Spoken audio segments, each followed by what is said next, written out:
What's up, guys? My name is Zach. Welcome to my channel. Today, I have a very simple video for you. Um, I want to review the M4 Mac Mini, which I got right here. It's the new model that they just put out, I think, early November. So, yeah, today it's all about testing it as a consumer computer, maybe play a few games on it, and look at it as a whole, see if it's really worth it or not. So yeah, I hope you enjoyed. Stay tuned. Okay, so I just got into the car. I'm going to my local Best Buy. So we're gonna pick up the M4 Mac Mini, and I think that's pretty much it. Maybe some USB-C adapters because my main mouse is with a wireless dongle, so I'm gonna need a way to connect it to the Mac Mini. So yeah, I'm gonna pick those up, then we'll be back. Okay, so I'm currently at the Best Buy. I talked to an employee. She's going to pick up my Mac Mini. I went with the base model, so yeah. I just need to pay for it, then I'll be back home. Okay, so I just came back from the Best Buy. I got my Mac Mini here. So yeah, we're gonna go back home, unbox this thing, test the performance out of it, maybe a little bit of gaming and stuff. So yeah, I'll catch you back home. Okay, so we're back home. I got the Mac Mini right here. So we're gonna shortly work on unboxing that. Real quick, I just want to say, as a whole, I'm not someone that really pushes the boundaries of computer processors to the max. I'm more of a consumer type of person, so I'll use my PCs mostly to browse on the web, maybe game a little bit. I have my main Windows PC behind the camera right here, and I have my work laptop. I have an iPad too, so I move around devices, but I don't really push it to the max with heavy productivity tasks like heavy video editing on DaVinci Resolve, which I want to learn, but that's gonna come with time. And I'm not a programmer either, so I don't really compile code or do machine learning and stuff. So this is more of a consumer review, if you want to say. So let's get into it. So to start, I got the Mac Mini right here that we're gonna unbox. I just need to move my keyboard a little bit. So this is the Mac Mini M4 with the base model 256 gigs SSD and the 16 gigabytes of RAM. So we're gonna open the box right here and pull this out. So this year, it's very surprising how small they actually made it compared to the last gen. It's only 5 by 5 inches. You can see right here, it literally fits in my whole palm. It's pretty crazy actually. Um, I love it. I love the new design. Most people are annoyed with the button on the bottom, but honestly, the way Mac OS devices are made, you don't really need to turn them off because the power consumption is very low compared to Windows PCs. So that's not something that really bothers me compared to some people that might prefer to turn the device off even if it's not really made to be turned off as a whole. So I got the whole Mac Mini right here. In the front, there's the 3.5 millimeter jack. There's two USB-C Thunderbolt 4 ports, and in the back there's three more Thunderbolt 4 ports, an HDMI port, a 10 gig Ethernet port, I believe, and the power supply port. Now, what is surprising with this Mac Mini also is that the power supply as a whole is inside the unit. So the fact that you could stuff it in there in such a small form factor is actually pretty crazy.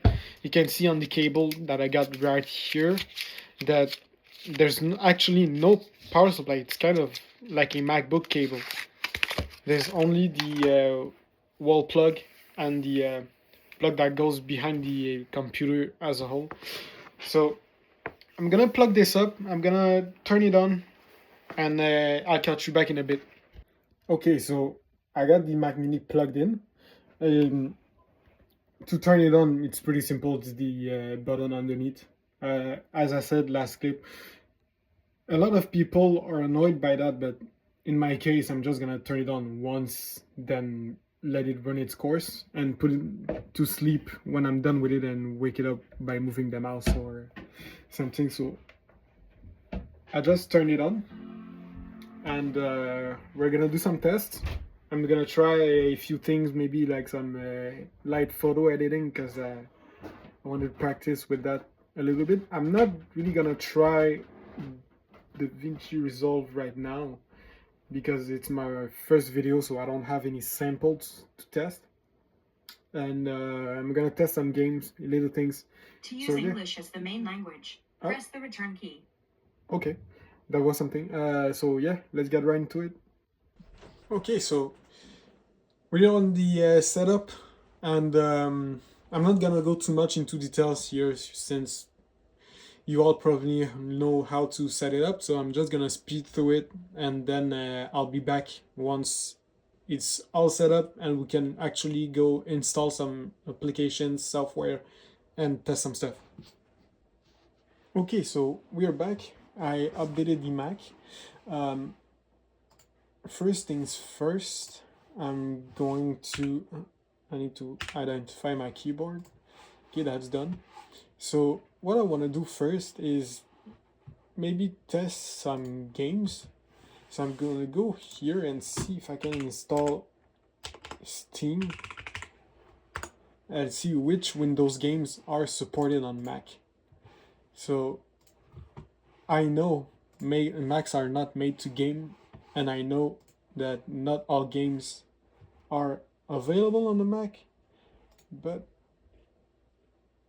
I still want to test it out. So I think I need to drag this, no wait, not download, I need to click this in here, and I think this should be good. Yeah, okay, so I need to do this. Okay, so now Steam is installing. I just need to enter my password, and there you go. So it's pretty simple on Mac. You just need to download the link to the software you want, then you click on it and drag it into applications like you see on this screen right here. Probably not because you're too far. So you see, you just need to click on Steam right here, then you drag it into applications and it'll show up in your application folder. So now it's installed, and now we're ready to download some games and play them. Okay, so as you can see, I'm playing Minecraft. So I got the game here right here. I don't have my server added on just yet, but I should probably add it and test the performance out of the Mac Mini through Ethernet connection. So I got a world here that I already created, but I didn't really load in. So as you can see, I'm playing. It's pretty smooth. The chunks already generate almost instantly.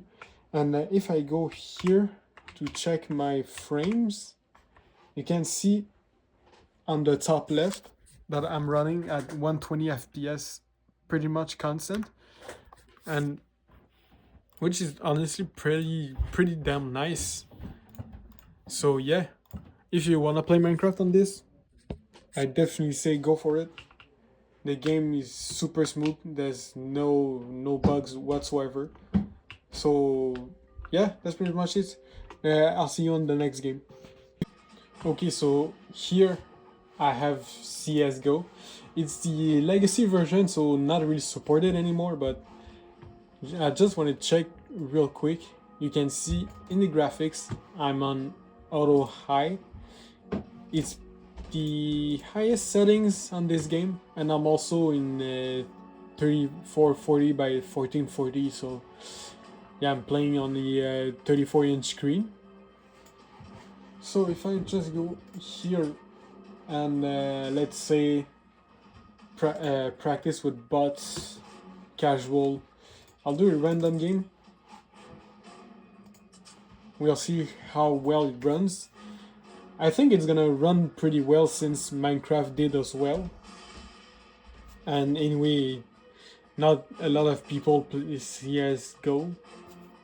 At least I think so, but if you're one of those that play CSGO, I think you'll be pretty satisfied with the performance that you can pull out of this computer as it is. So let's just start a game real quick here. Okay, so I got.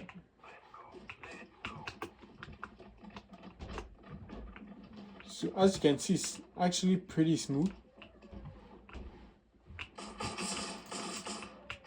And I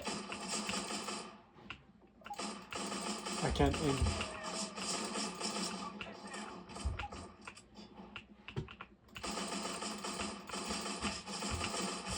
So yeah, the game works pretty well, and oh, so yeah, I just died. So that's pretty much it for this game. It's not a really graphic intensive game. It's made pretty light, so even on a basic laptop you could run it. I actually tried it once and it went perfectly well. So yeah, that's pretty much it. Okay, so last game I wanted to test today on this Mac is Terraria, which is a game that I play since I'm a kid. I really love this game. It's actually pretty fun. They still come out with updates, and if I'm to use a Mac, I would love to be able to play this game sometimes. So that's why I'm pretty happy that it is actually supported on Mac. So I'm just gonna create a character real quick, and let's say small world, classic random. And so yeah, I'm convinced the performance is gonna be top notch for this game, since it's kind of like Minecraft, but it's 2D instead of 3D, so it's less intensive. But there are some moments where the game can eat your resources when you fight bosses and stuff. So yeah, let's I just want to check. Oh my god. Okay, I just need to set up some things because I can't see anything. I don't understand why it's so damn small. That's really weird. Wow. If I look through here, I can't see any settings that. Oh, that's the zoom. UI scale. Ah, there you go. So I'm gonna set it at 100%. And yeah, it's a little bit better. It's still small, but yeah. So I can mine trees. I can do a lot of things, and there's not really any delay whatsoever. So yeah, I can mine down. There's no lag. And yeah, that's pretty much it. It's a pretty light game that doesn't really eat resources, except in extreme cases with a lot of enemies, a lot of projectiles on screen and stuff. So yeah, that's pretty much it for the game side of things. So I want to check out as well how well it is as a daily browsing computer too. So I'll just close this and I'll be back in a second. So at home, I'm running a home server. So of course, if you are like me and you are on a home server, whether it is for a Plex media server, a game server for hosting your own Minecraft servers or whatever, or just storing some files, you might want to be able to access it with the Mac. So seems like it did it by itself already. So you can see here that I have my TrueNAS server already linked through the network. So I can just access it, and let me connect. I think this is it. Yeah, there you go. As you can see, I got the my main SMB folder here. So if I click on this, I have all the data that runs on my server. So this is just some things random that I use to test for a virtual machine and stuff. So yeah, it's pretty simple to set it. You just gotta go into network. If you don't have access to it yet, you click on here and enter your IP and you can find it. So this is really a cool feature that I love on a computer, so I can access it anytime. So if I go here, normally I should be able to access my server itself.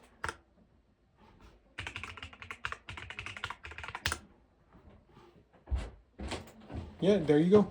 So now I have access to my remote server, and I can actually do everything from here.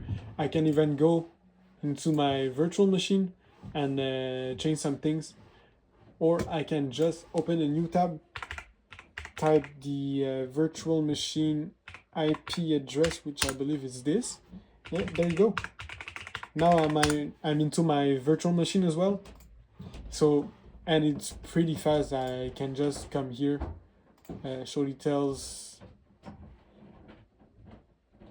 Okay, yeah, this is because it's a virtual machine, so they think it's not safe, but it is. I use it every time to run my Minecraft server. So this is the software I use, which is Crafty Controller. It's a pretty simple software, honestly. Once you set it up on your server, you just gotta come into the server folder, create new server, and enter your information in here, and that's pretty much it. You have a running server, but I can make a video in details next time explaining step by step how to do that. But for today, we're just checking the Mac Mini as a whole, how it does. So honestly, I'm pretty satisfied with it. I love how simple things are, and except finding this, it's pretty stupid, but it annoys me a little how I gotta go into file and new find a window. I can just click on the find the thing right here. It won't let me, but that's not that big of an issue. Other than that, that's pretty much it. So yeah, that's pretty much it for this video. I just wanted to bring my own take into the Mac Mini itself.